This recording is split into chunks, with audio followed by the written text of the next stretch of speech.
দক্ষিণ দিনাজপুর জেলায় বন দফতরের উদ্যোগে শুরু হয়েছে জলচর পাখি সমীক্ষা। আজ বুধবার ছিল এই পাখি সমীক্ষার দ্বিতীয় দিন। এই সমীক্ষায় অংশ নিয়েছেন বেশ কয়েকটি স্বেচ্ছাসেবী সংগঠন এবং পক্ষী বিশেষজ্ঞরা। আগামী কয়েকদিন ধরে এই সমীক্ষা চলবে। পাখি বিশেষজ্ঞরা জানাচ্ছেন, জলচর পাখিদের বাসস্থান ক্রমেই নষ্ট হচ্ছে, যা পরিবেশ এবং জীব বৈচিত্র্যের জন্য গভীর উদ্বেগের।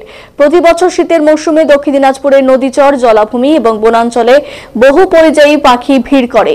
এটা জীব বৈচিত্র্য রক্ষার জন্য অত্যন্ত গুরুত্বপূর্ণ। তবে সাম্প্রতিক সময়ে এই অঞ্চলে জলচর পাখির সংখ্যা ক্রমশ কমে আসছে। সেই কারণেই পাখিদের প্রজাতি এবং সংখ্যা সম্পর্কে বিশদে জানতে বন দফতর এই সমীক্ষা শুরু করেছে। সমীক্ষার প্রথম দিন বালুরঘাটের রাত্রি নদীর চর ঘিরে ডাঙ্গি, চক, ভাতশালা এবং ড্যাম অঞ্চলে কাজ করছে সমীক্ষকরা। এই দলে ছিলেন বন দফতরের বিট অফিসার সৌরভ সেন, বনরক্ষক মিঠুন বালা, জেলা প্রশাসনের পক্ষ থেকে পক্ষীপ্রেমী সুমন ঘোষ, পরিবেশ কর্মী তুহিন শুভ্র মণ্ডল, তুষার দেব এবং বিশ্বজিৎ বসাক প্রমুখ।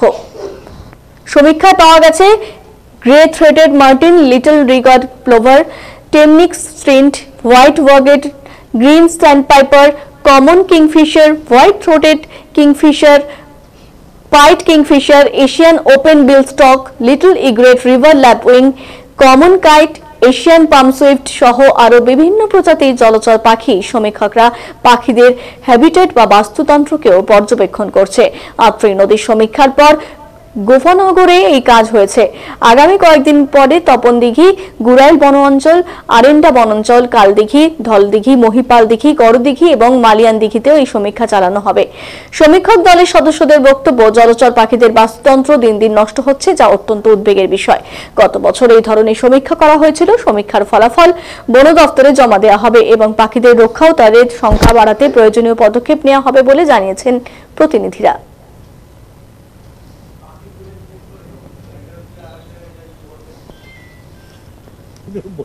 আপনি কাছে আসুন, কাছে আসুন, এখানে না হলে হবে।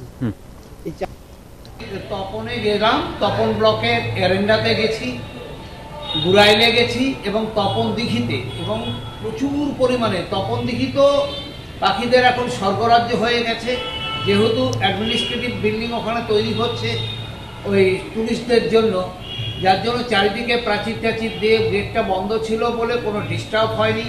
অজস্র পাখি, সেখানে আমরা প্রায় 34 রকম নতুন পাখি খুঁজে পেয়েছি এবং 34 প্রজাতির পাখি পেয়েছি। তার মধ্যে 14টা আজ অবধি আমাদের জেলাতে আসেনি। যেমন চায়না থেকে মাইগ্রেট করেছে, সেটাও যেমন আছে, সেই রকম আবার সাইবেরিয়ান কিছু বার্ড আছে, রেসার হুইসলিং ডাক তো 1 লক্ষের মতো আছে। এত সুন্দর হয়েছে তপন দিঘিটা, ভাবাই যায় না।